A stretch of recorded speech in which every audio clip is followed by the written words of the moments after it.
Welcome back, guys, to Road to October. This is my weekly series where I take my journey between now and Halloween. This is episode number 19, and it's official. I hate painting wall panels.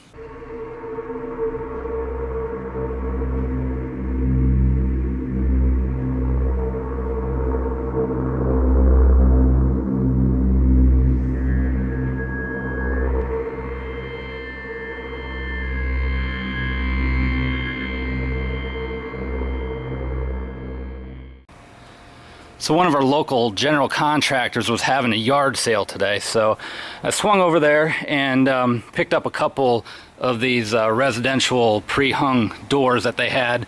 I think I got two of them for 30 bucks. Well, we got a bit of a fail on our hands here, so let me explain what I got going on here. Alright, so I thought about it, and I've decided I'm going to scrap this piece of shit hollow core door in this frame. It's just not worth the effort. It's not going to hold up. It's just a big pile of shit. So I just got rid of 6.5 minutes worth of video about a door that ended up in the trash. So you're welcome, and let's move on. Who wants to build wall panels today?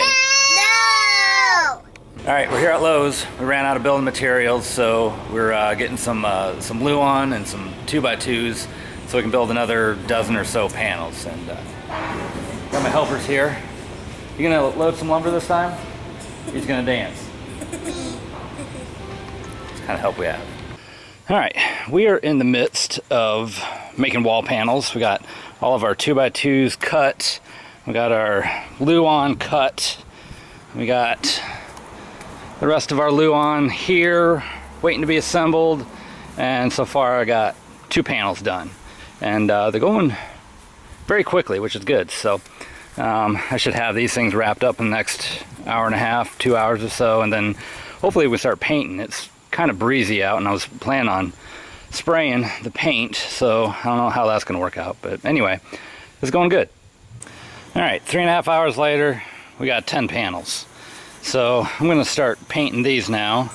I got these 10 here, and then underneath that tarp is another 15, 17, something like that we're going to paint. So last night I went to Home Depot and got some paint. Got some 2 gallons of ceiling paint here, and they gave me 24 ounces of black paint tint. This isn't just paint, it's actual tint. So he said about 13 ounces or so should make our 2 gallons pretty dark. So we'll see what happens. So I think the second worst thing than watching paint drying is watching a video clip about paint drying.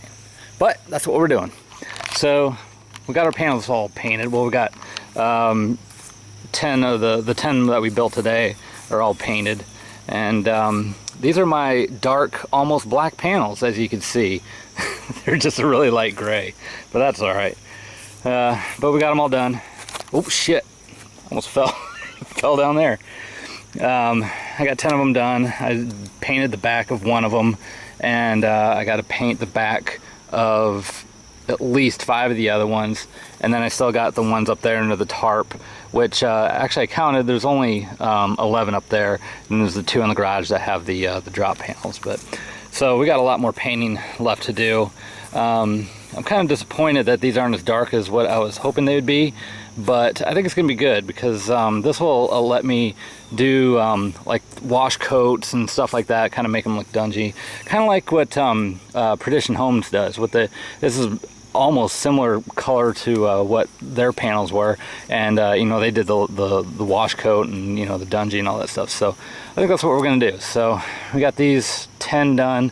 I can drag these back, and then I guess tomorrow I'm just gonna be painting more stuff, and yeah, watch paint dry. So what I have here is one of my silicone masks that I wore at MHC this past year, and apparently I was a little bit too aggressive with it because I kind of tore the corners of the mouth here a little bit. Not very much, maybe, I don't know, 1/4 of an inch, 3/8 of an inch or so. but I need to address it because if I don't, it's going to continue to tear. And as you probably well know, silicone masks are not the cheapest things in the world. So yeah, we need to take care of this. But so what I did was I've turned it inside out and I've crammed it full of some rags and stuff like that. Basically got it into a position to where it lays where it needs to be.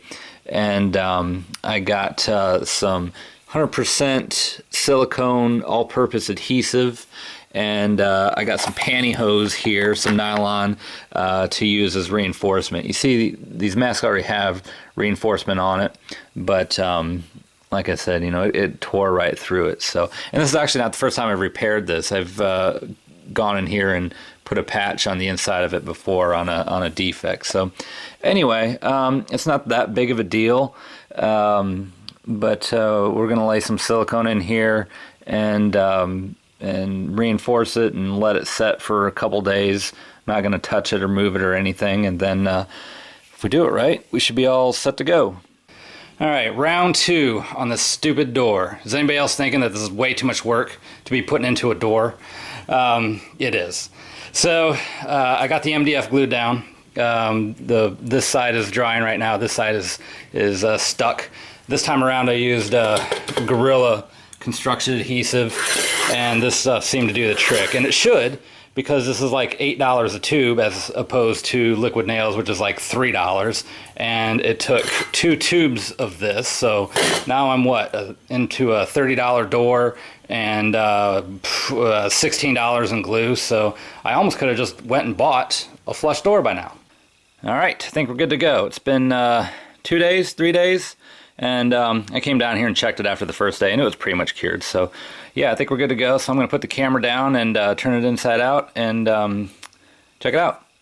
All right, so you can still kind of see the split right there, but it's definitely reinforced now. I can go back through and put a little bit more silicone in there and then just touch it up with a little blood or something like that, and you'll never see it. But yep, that's all there is to repairing a split in a silicone mask. So pretty much all I got left to do is I got some odds and end filler panels to do. I got one little 2-foot wide wall I got to make. I got my door back here that panels are glued on good this time. I think I'm going to cut a window in it, a little 12 by 12 window in it, and I still have some left over of this translucent, gross looking plexiglass that I think I'm going to put in it, and I'm thinking it'd be kind of cool to, this is going to be the main entrance into the haunt, and then I'm going to backlight it with like a red light or something like that. So I think that'd be pretty cool. So nothing really exciting today, just odds and ends shit. So for those of you that don't know or care, I work for a commercial door and hardware distributor, and ironically I'm doing all this work to make my door look exactly like that, which I could have just used that. But that door weighs about 150 pounds and mine weighs about 70, so you know.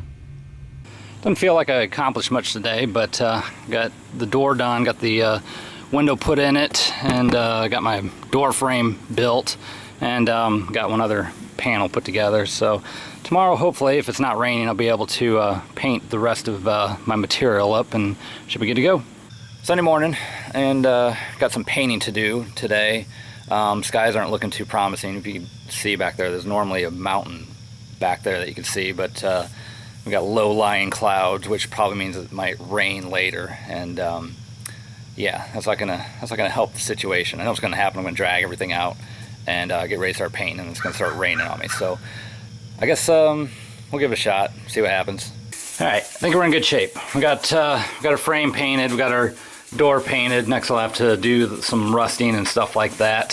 Some other odds and ends done, but we beat the rain, so that's good. And it's kind of a gloomy day, so I think I'm gonna go downstairs and work on some inside props. So that's going to do it for this episode of Road to October. Thanks for stopping by. If you're new here, feel free to subscribe, leave comments, questions, whatever. I'm happy to converse and talk shop and all that stuff. So thanks again, and hopefully we'll see you next week.